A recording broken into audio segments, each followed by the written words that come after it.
नमस्कार दोस्तों, यदि आप यूपी ट्रिपल एससी पेट एग्ज़ाम की तैयारी कर रहे हैं तो आप हमारे यूट्यूब चैनल जिसका नाम है 22 जियो स्टडी को अवश्य ही सब्सक्राइब करें और साथ ही साथ में बेल आइकन को भी प्रेस करें, क्योंकि मैं यूपी ट्रिपल एससी पेट एग्ज़ाम के लिए जीएस के जो भी टॉपिक्स हैं, जो भी सब्जेक्ट हैं, सारे के सारे मैं टॉपिक और सब्जेक्ट कवर करवा रहा हूँ विद एक एक वीडियो के साथ में। तो आज का हमारा टॉपिक क्या है? सल्तनत काल का पार्ट नंबर फर्स्ट मैंने कल ही अपलोड किया हुआ है, जिसमें मैंने 20 क्वेश्चंस कराए हुए थे और आज मैं उसके आगे के 20 क्वेश्चन और करवाऊंगा, जो कि बहुत ज़्यादा इम्पोर्टेंट है। यदि आपने पहले किसी भी एग्ज़ाम को दिया होगा तो आप देखेंगे यहाँ से क्वेश्चन ज़रूर ही बनते हैं, क्योंकि सल्तनत काल बहुत लंबा चौड़ा काल है और इसमें कई शासकों ने शासन किया है। तो फिर ऑब्वियसली बात है कि यहाँ से क्वेश्चन बनते ही बनते हैं। तो बिना किसी देरी के लेते हैं आज का पहला प्रश्न। मध्यकालीन भारतीय राजाओं के संदर्भ में फिरोज शाह तुगलक के शासन की विशेषता क्या थी? तो इसका आंसर है, इसने गुलामों के लिए अलग क्या किया था? गुलामों के लिए एक अलग विभाग की स्थापना करवाई थी, जिसका नाम था दीवाने बंदगान। क्या नाम था? दीवाने बंदगान। अब यहाँ से आपका सिर्फ एक क्वेश्चन सॉल्व नहीं हुआ है, बल्कि यहाँ से आपके कई आंसर आपको मिल गए हैं। एक तो सीधा सीधा ये मिल गया कि दीवाने बंदगान क्या है, तो ये गुलामों के लिए अलग विभाग था। फिर एक क्वेश्चन आपका ये तैयार हो गया है कि दीवाने बंदगान की स्थापना किसने करवाई? तो फिरोज शाह तुगलक ने करवाई थी। और जो फिरोज शाह तुगलक था, उसने अशोक के 2 शिलालेखों को खुदवाया भी था। कौन कौन से? तो टोपरा, क्या नाम था? एक का नाम था टोपरा। क्या नाम था? टोपरा, है ना? और एक मेरठ से, ठीक है। तो 2 शिलालेखों को इसने खुदवा के दिल्ली भी मंगवा लिया था। किसने? फिरोज शाह तुगलक ने। और फिरोज शाह तुगलक ने, ऐसा माना जाता, लगभग में इसने 1400 गार्डन्स भी लगवाए थे। कितने? 1400 गार्डन्स, यानी कि बगीचे भी इसने लगवाए थे। तो फिरोज शाह तुगलक के बारे में इतनी चीज़ें आपको याद रखनी है, ठीक है। तो अब बढ़ते हैं क्वेश्चन नंबर 2 की तरफ। दिल्ली का वह सुल्तान जिसने भारत में नहरों का जाल बिछाया कौन था? तो इसका आंसर होगा फिरोज शाह तुगलक। और फिरोज शाह तुगलक के बारे में अभी हमने जो है कुछ और फैक्ट्स भी जाने हैं, साथ साथ ये क्वेश्चन भी काफ़ी ज़्यादा इम्पॉर्टेंट है। इसने नहरों पर बहुत ज़्यादा काम किया था और कई नहरों का इसने निर्माण करवाया था। क्वेश्चन नंबर 3, यानी आज का क्वेश्चन नंबर 3 है और कुल मिला के क्वेश्चन नंबर 23 है, क्योंकि 20 क्वेश्चन हम कल ही करवा चुके हैं। किस शासक ने सैनिकों को भू अनुदान के स्थान पर नगद वेतन देने की प्रथा चलाई थी? तो इसका आंसर होगा अलाउद्दीन खिलजी ने सबसे पहले ऐसा किया था। देखिए, इससे पहले क्या होता था, जो सैनिक होते थे सेनाओं में भर्ती होते थे और राजा तथा अपने राज्य के लिए वो सुरक्षा प्रदान करते थे। तो राजा उनके लिए क्या करता था, उन्हें भूमि दे देता था कि भाई इस भूमि पे आप जो है कुछ उपजाइए और अपने परिवार को खिलाइए, यहाँ से आप अपनी इनकम करिए। लेकिन इसने, अलाउद्दीन खिलजी ने इस प्रथा का एंड कर दिया और इसने जो सैनिक हुआ करते थे उन्हें नगद वेतन देना प्रारंभ कर दिया। और अलाउद्दीन ने क्या क्या किया था? तो एक क्वेश्चन बहुत ज़्यादा पूछा जाता है कि किस शासक के काल में सबसे ज़्यादा मंगोल आक्रमण हुए? तो इसका आंसर हो जाएगा अलाउद्दीन खिलजी। अलाउद्दीन खिलजी के ही शासनकाल में सबसे ज़्यादा मंगोल आक्रमण हुए, ठीक है। और अलाउद्दीन खिलजी के बारे में क्या क्वेश्चन पूछा जाता है? तो अलाउद्दीन खिलजी ने 2 कर भी लगाए थे। कौन कौन से? एक घरही, कौन कौन से? एक घरही और एक चरही। चरही का मतलब होता है जो चारागाह वगैरह था, यानी ऐसी भूमि जो जानवरों के लिए चराने के लिए यूज की जाती थी, उस पर भी इसने टैक्स लगा दिया था। तो अलाउद्दीन खिलजी से संबंधित हमने काफ़ी कुछ सीख लिया। अब बढ़ते हैं क्वेश्चन नंबर 4 की ओर।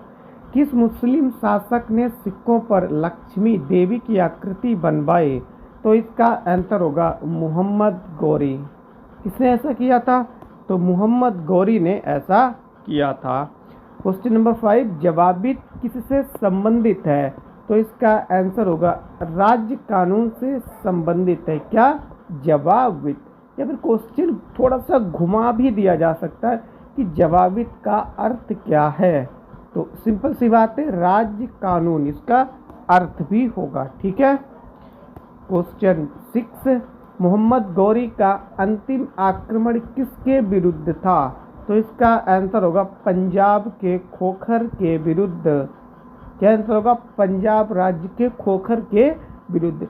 देखिए, यदि किसी भी क्वेश्चन में पहला आए या अंतिम आए तो वो बाय डिफ़ॉल्ट ही क्वेश्चन बहुत ही ज़्यादा इम्पोर्टेंट हो जाता है, क्योंकि जो भी एग्ज़ाम हो रहे हैं उनमें पहला और लास्ट इस तरीके के जो प्रश्न हैं उनकी आने की प्रवृत्ति बहुत ही ज़्यादा होती है। ठीक है, तो उन पे आप बिना कहे हुए ही गौर करें, ध्यान से पढ़ें और ऐसे प्रश्नों को आप याद भी करें।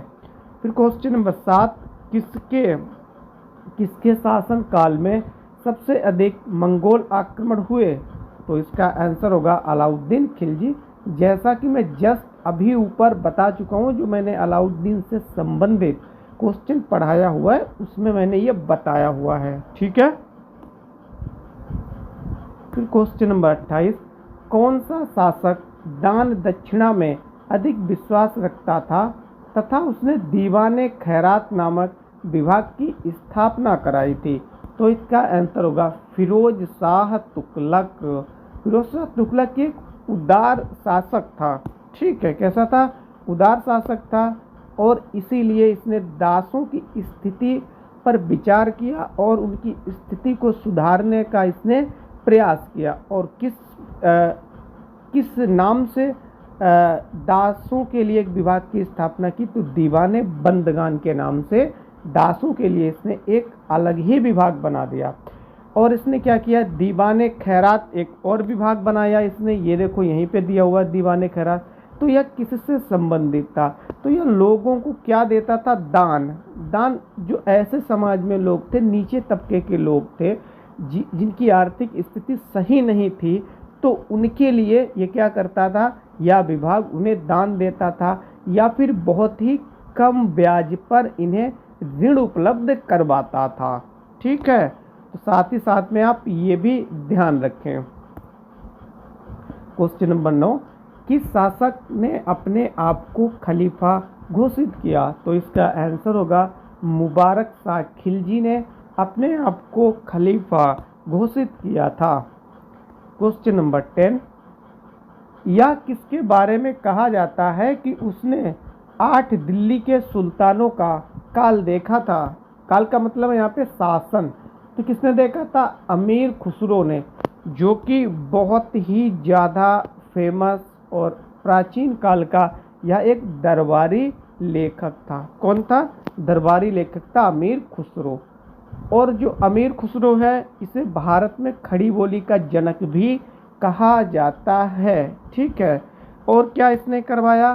तो जो अमीर खुसरो है, ऐसा माना जाता है कि भारत में जो कव्वाली है, हम लोग सुनते हैं ना जो कव्वाली, उसका प्रचलन इसी ने किया, इसीलिए इसे कव्वाली का जनक भी माना जाता है। साथ साथ में इसे तबला जो एक वाद्य यंत्र होता है उसका भी जनक इसे ही माना जाता है। तो यानी साहित्य और कला के क्षेत्र में अमीर खुसरो का एक विशेष योगदान रहा। थोड़ा सा मैं यहाँ पे ये बताना चाहूँगा, देखिए जब मैं एक्सप्लेनेशन करता हूँ तो थोड़ा सा समय अधिक लग सकता है, लेकिन वो समय आपको मैनेज करना है और कहीं ना कहीं उस समय को मैं यहाँ पे यूटिलाइज ही कर रहा हूँ, क्योंकि आपके क्वेश्चन ही मैं तैयार करवा रहा हूँ और ऐसे क्वेश्चन बता रहा हूँ जिनमें आप अक्सर कंफ्यूज हो जाते हो।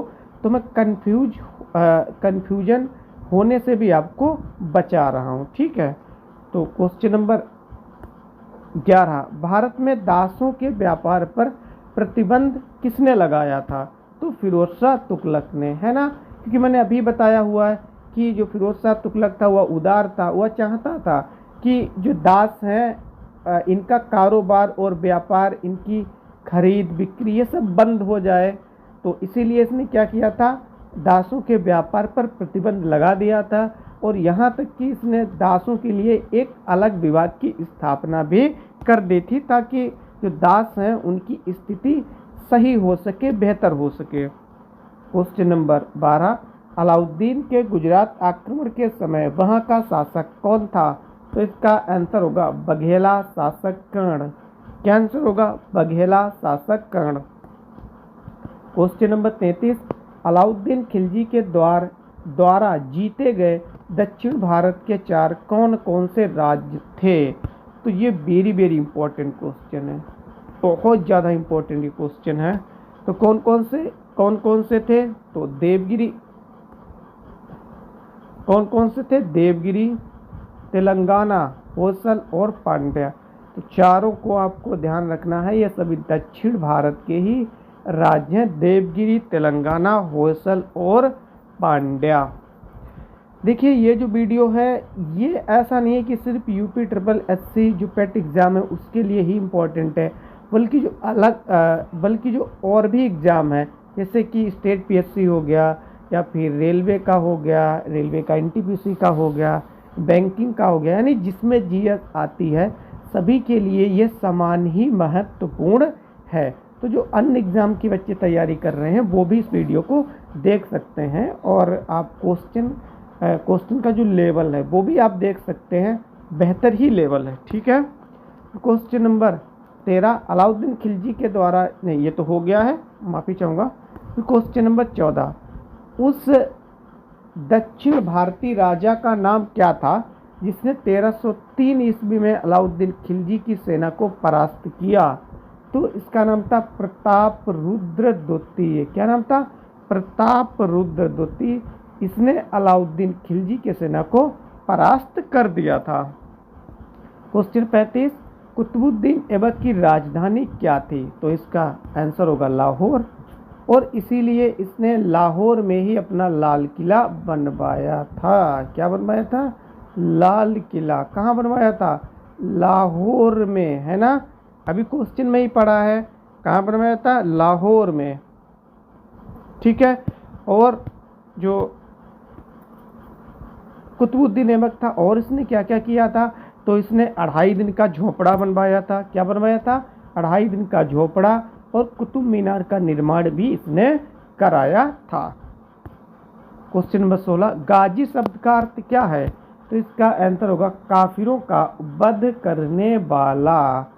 क्या अर्थ होगा? काफिरों का वध करने वाला, ठीक है। क्वेश्चन 37 गुलाम वंश का अंतिम शासक कौन था? तो अंतिम आ गया, बिना कहे हुए आप सतर्क हो जाएं इस तरीके से जब प्रश्न आते हैं। तो इसका आंसर होगा कैकुबाद। क्या आंसर होगा? कैकुबाद। और शायद ये क्वेश्चन आपने पढ़ा भी नहीं होगा।